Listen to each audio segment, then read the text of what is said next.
Hi, today we're going to be solving radical equations. So you've been doing some work with exponents and working with fractional exponents. Well, we're going to go back to radicals and solve equations with them.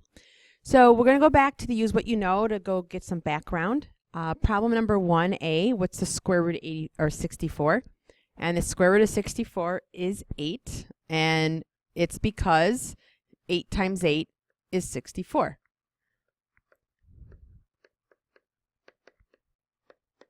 Okay, because square root means a pair, and a pair of 8s makes 64. The square root of 121 is 11. Because 11 times 11 is 121.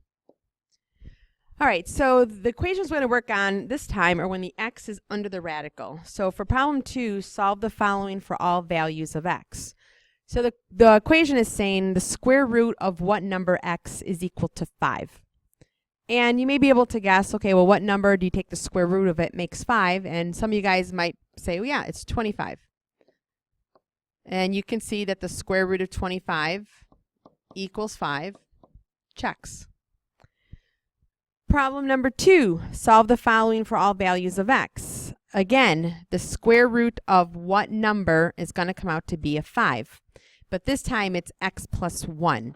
So, I mean, without telling you how to do this algebraically right now, you can deduce this by going, okay, well, I know that under the radical, that number must be a 25. So I know that this x plus 1 guy needs to come out to be a 25 because the square root of 25 is 5. And then once you reason that out, you can then bring the 1 over and say, okay, it's got to be 24. So you can check it. Square root 24 plus 1. Square root of 25 is 5. And then lastly, the last one, again, just doing this based on reasoning, the square root of some number plus 1 more has to come out to equal 5. Well, you know that 4 plus 1 needs to come out to be 5. So whatever the square root of the number is, it has to come out to equal a 4. And in this case, you can go, okay, well, what number do I take the square root of it? Comes out to be a 4, and it's going to be 16. And again, if I check it,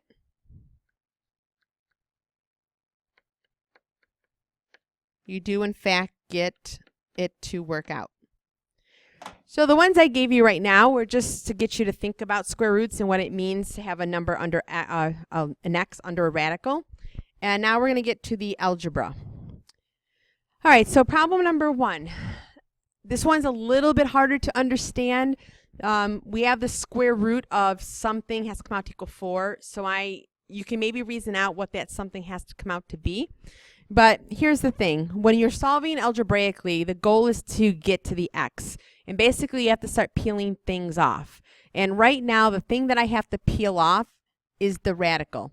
So in order to peel off something, you have to do the inverse operation. I just call it the opposite, but it's really, you have to do the inverse operation of what a square root is. And the opposite or inverse of a square root is a square. So the thing that's going to get rid of a square root is a square. So I can square that side because the square root of a square will drop the square root, and you're left with 3x minus 2. But if I do it to one side, I have to do it also to the other side to keep it balanced. So I can square root that side, but now if I square root the other side to keep it balanced, I get my 16. Then some of you guys may have already realized that 3x minus 2 had to be 16. And at this point, now that I have the square root out of the way, I now start taking things off. Well, I got to take off the subtract 2 by adding the 2. And then get rid of the times 3 by dividing over the 3. You do have to check when you square both sides, it creates a parallel equation, not necessarily an equivalent equation. So your answers may or may not check out. So this is a must. You must check. Now you don't have to show your check on your paper, but you do have to do your check.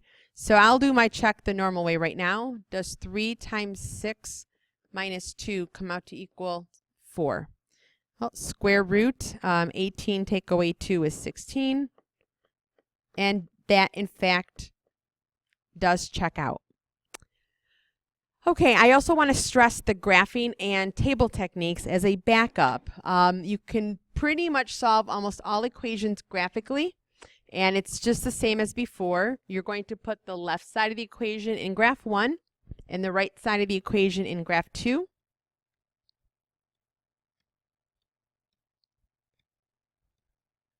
So you do that like before. And then you go ahead and graph it. And just like before, where the two graphs meet is your answer. So I can see that they meet right here.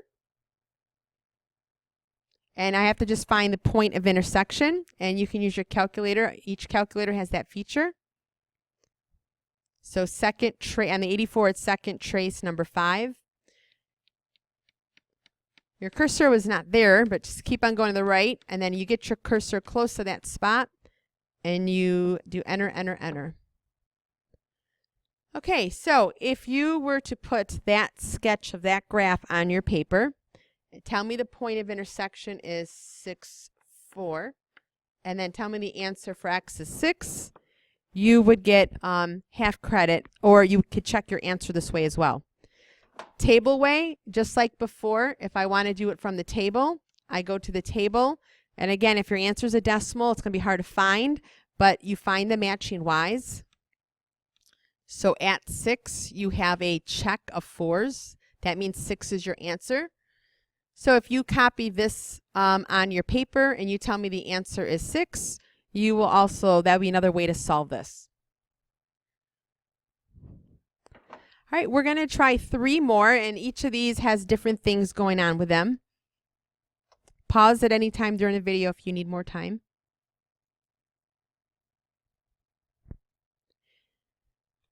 Problem number 2. Again, I need to get to that x. I want to keep on stressing that all solving means is to try to get to that x. Unless you have a polynomial, the things you want to start doing is to start peeling things off. A common mistake is students want to start squaring both sides at this point, but we cannot do that right now. It is not the time to get rid of the square root. Right now, the first thing I have to do is get rid of that subtract 8, because you always want to solve an equation and work with the outermost things and work your way in. So first I need to get rid of the 8 by adding it over.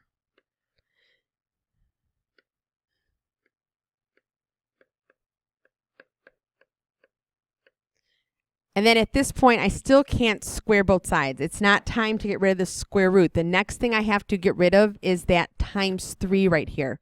So we're going to go ahead and divide over the 3 to get the square root alone.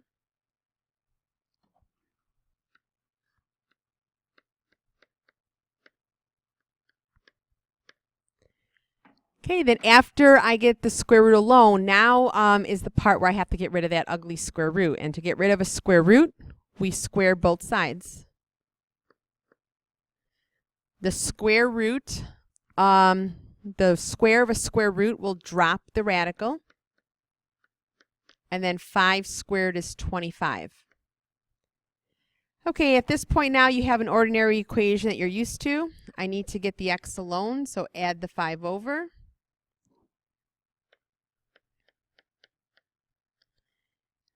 All right, divide the 2 out, and you get 15. So I have to check. But before I do, I just want to stress, you need to isolate the radical first. All right, so I'll just say it this way. Isolate radical first. Basically, that means get radical by itself.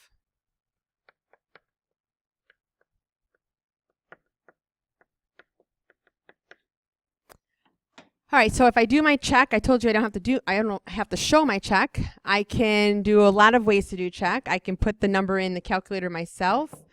So I can just do 3 radical 2 times my answer 15 minus 5. Be careful to get out of the radical when you do the subtract 8. And then see if it comes out to equal 7, which it does. So I can do a check that way. I can also use my table. So any number of ways to check. All right, problem number 3.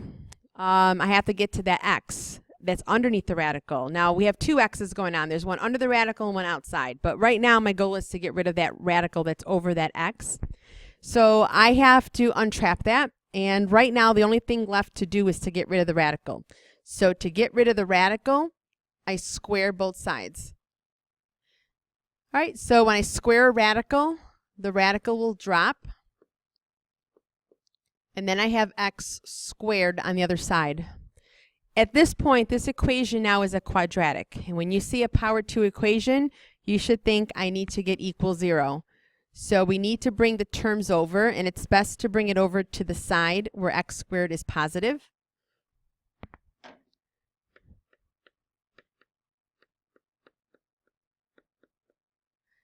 And then you're going to use the algebra techniques in order to solve this.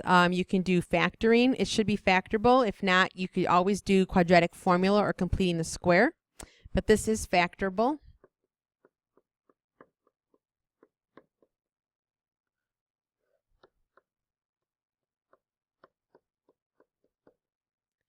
And at this point, now we have to check. Okay, so instead of checking two answers, I'm going to check my graph. I'm going to do square root 3x plus 10. And then the other side is x. All right, graphically, I can see that there is only one hit. Therefore, I know I'm only going to have one answer. So one of my two answers is definitely going to be a reject. I can count and see 1, 2, 3, 4, 5. It definitely looks like it's the 5 answer. My 5 is my answer. This is a reject. If you put it and go to your table and do it that way, you can see that 5 does have a matching y. Remember, it doesn't have to be an all-way match. Just the two y columns have to match, and then your 5 is your answer. And if you go and check your other answer, -2, you'll see that one side is 2, but the other side is -2. Be careful. Those are not the same values, so that is a reject. Okay, problem number 3. So I have to get that x under the radical out of there. And first off, I have to get rid of that 2. Remember, you got to get the radical by itself before you can square both sides.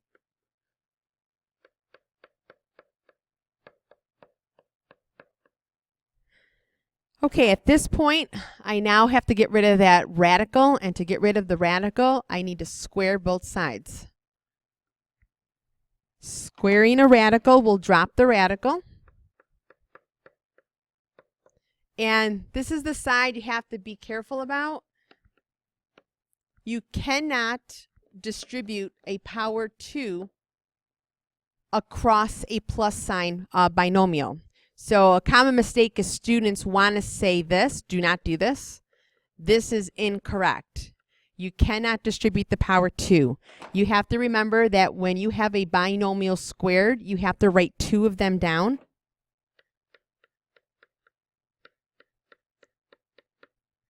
And now this is going to require you to double distribute or FOIL. Some of you guys may know that.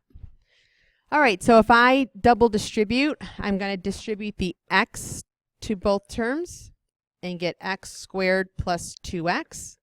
Distribute the 2 to both terms.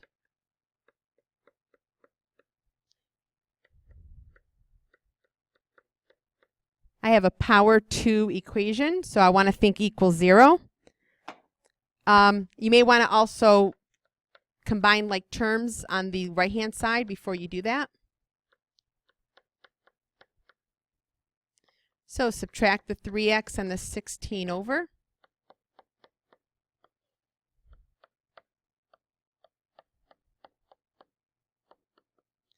And at this point, you can just solve by any method you want for a quadratic. I'm going to try factoring it. It is factorable.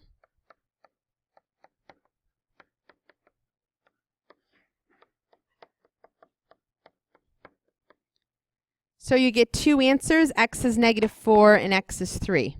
They both might be answers, but again, I want to stress you must check these equations for their answers.